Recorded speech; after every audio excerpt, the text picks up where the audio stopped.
Give me the Bible, star of gladness gleaming, to cheer the wanderer lone and tempest-tossed. No storms can hide that radiance peaceful beaming, since Jesus came to seek and save the lost.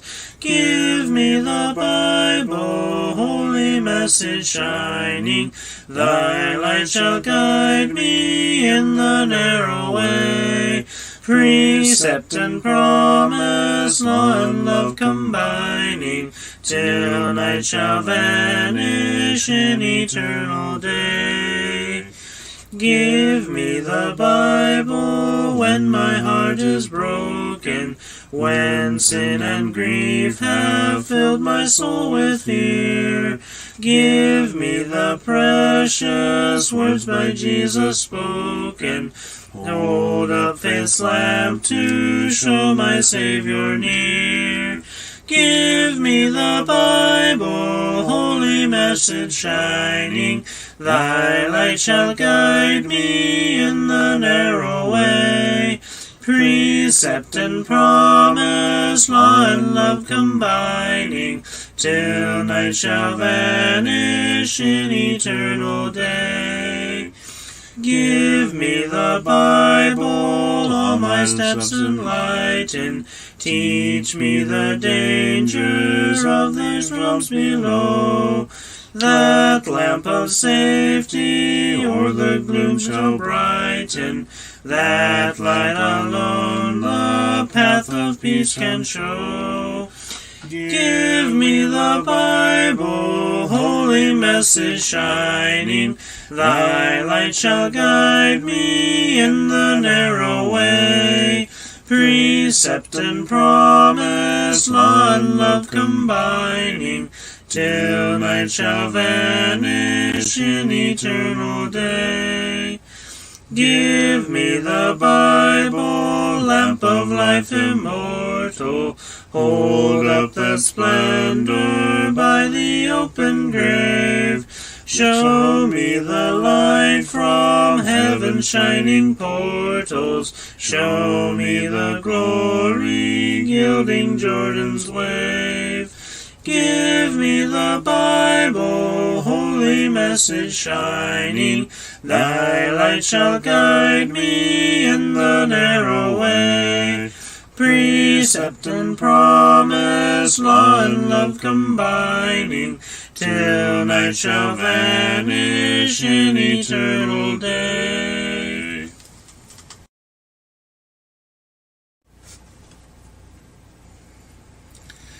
Break thou the bread of life, dear Lord, to me,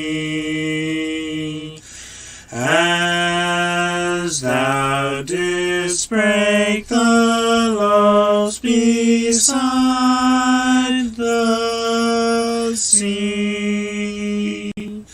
Beyond the sacred page, I seek thee, Lord.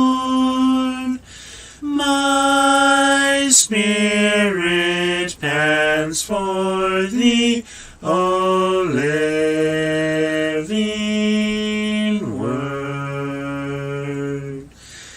Bless thou the truth, dear Lord, to me, as thou didst bless the bread by Galilee.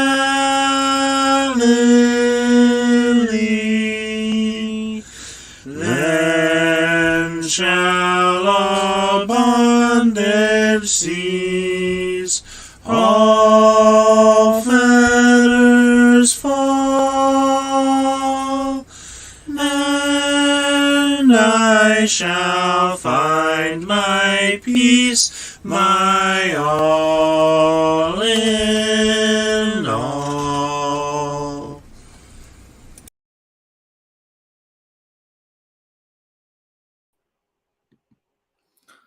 Good afternoon, and welcome to Noontime Nuggets. The young prospector here, ready to go down into the mine of the richest gold mine the world has ever known.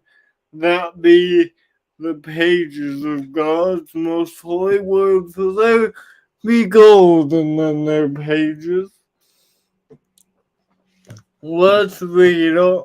We will be in the mine of Proverbs, the vein of the shaft of chapter 20, and the vein of verses 9 through 15.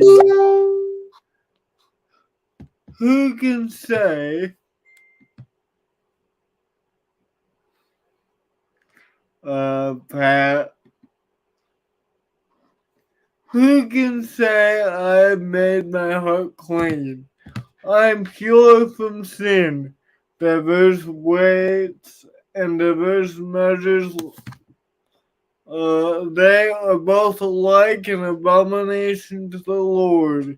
Even a child is known by his deeds whether what he does is pure and right. The hearing ear and the seeing eye, the Lord has made them both. Do not love sleep, lest you come to poverty. Open your eyes and you will be satisfied with bread. It is good for nothing, cries the buyer. But when he is gone his way, then he boasts. There is gold in a multitude of rubies, but the lips of knowledge are a precious jewel. Oh, what nuggets we can put in a jar. Nugget number 1 comes from verse 9. No one can say they are sinless. No one is without sin, for John says in his epistle that if we claim that we don't have sin, we deceive ourselves and the truth is not in us. Who can say I have made my heart clean? I am pure from my sin. No one is without sin. Paul will also say in Romans 3 and verse 23 that all have sinned and fallen short of the glory of God. So we all struggle with sin, with temptation, but we try and, as 1 John 1 7 through 9 says, walk in the light. No one is without sin. No one can say, I've lived perfectly. Nugget number 1, no one is without sin. Nugget number 2 comes from verse 10. Diverse weights and diverse measures, they are both alike an abomination to the Lord. Cheating is an abomination to the Lord. There are some people who just like to get by cheating, by gambling, by taking advantage of others. But the Proverbs says in verse 10 that is an abomination to the Lord. The Lord wants us to be fair in our dealings. He doesn't want us to cheat people. Cheating is an abomination to the Lord. Be honest in your dealings. Jesus said in Matthew 5, let your yes be yes and your no be no.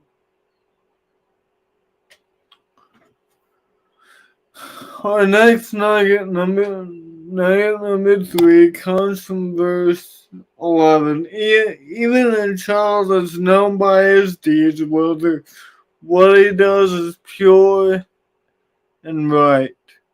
Our character shapes our reputation.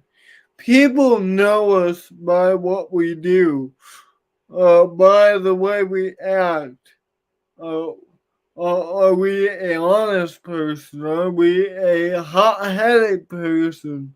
Are we a person who is unreasonable? See, that can the way we live our lives, our character, the things about us shape our reputation. Even in Charles is known by his deeds. We are known by what we do.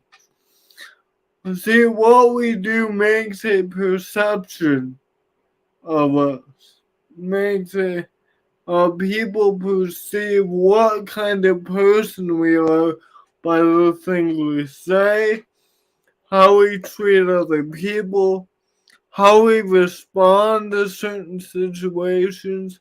Our character shapes our reputation. We want to have a good name because it's harder to share the gospel with somebody if our reputation and our name is tainted by some flaw that we have. Verse 12, the nugget here is simply, the Lord is our maker. He has authority over us. The hearing ear and the seeing eye, the Lord has made them both. You know, Paul makes this point in Romans 9, where the clay cannot say to the pottery can't say to the potter, why have you made me this way?